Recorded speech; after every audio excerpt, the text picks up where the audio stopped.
धनबाद के शहीद निर्मल Mahato medical college एवं अस्पताल में आने वाले मरीजों के लिए अब राहत भरी खबर है।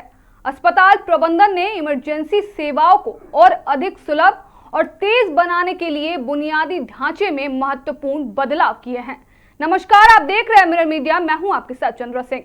अब इमरजेंसी वार्ड में आने वाले मेडिसिन और सर्जरी के मरीजों को भीड़ के कारण इलाज के लिए लंबा इंतजार नहीं करना पड़ेगा।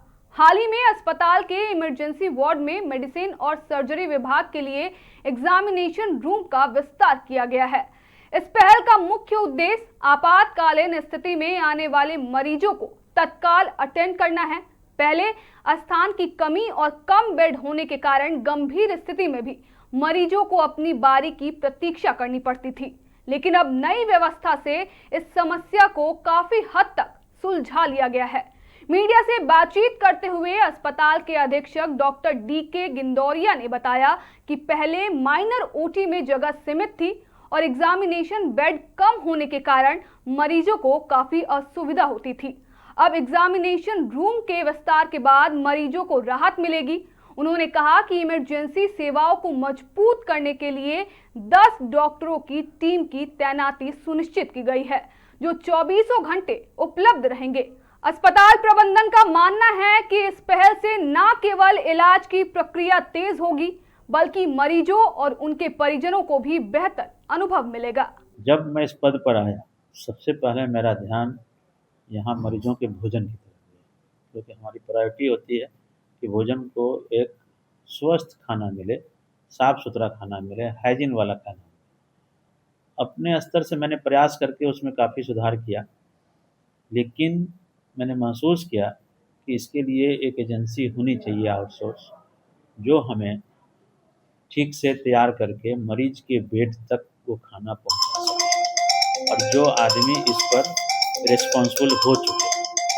अतः इस प्रक्रिया में हम लोग लगे। टेंडर के थ्रू एक एजेंसी का चयन हुआ है और उस एजेंसी को वर्क ऑर्डर दिया गया है। 1 जून से इसकी सेवा चालू होगी। क्या कुछ सेवाएं मिलने वाली हैं इसके तहत?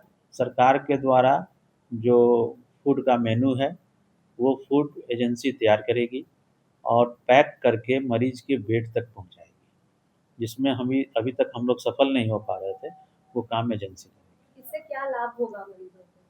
मरीजों को इसके द्वारा क्या है कि जिस मरीज के अटेंडेंट नहीं थे, उनको खाना लेने में दिक्कत होती थी। प्लस क्या है कि हम लोग क्रॉस चेक ज़्यादा रख सकेंगे उसके ऊपर। अभी क्या था कि बनवाने का भार भी हम ही लोग के ऊपर था, और मरीज को पैक खाना मिलेगा, बेड पर मिलेगा। जिनके अटेंडेंट नहीं है उनको भी सोचना नहीं पड़ेगा और समय पर खाना मिल पाएगा। आने वाले दिनों में और कुछ विस्तार होने वाला है सब सुविधाओं में? आने वाले दिनों में हम लोग निरंतर कोशिश में हैं कि ये बिल्डिंग पुरानी है, इसमें रिमॉडलिंग हो, इसका ठीक से रख रखाव हो। इसके लिए हम लोग दिल्ली भी गए थे और भारत सरकार और झारखंड सरकार के सहयोग से इसके रिमॉडलिंग पर विचार चल रहा है, और आशा है कि जल्द ही इसकी स्वीकृति मिलेगी और हम लोग का पुराना कैंपस बिल्कुल रिमॉडलिंग पर जाएगा।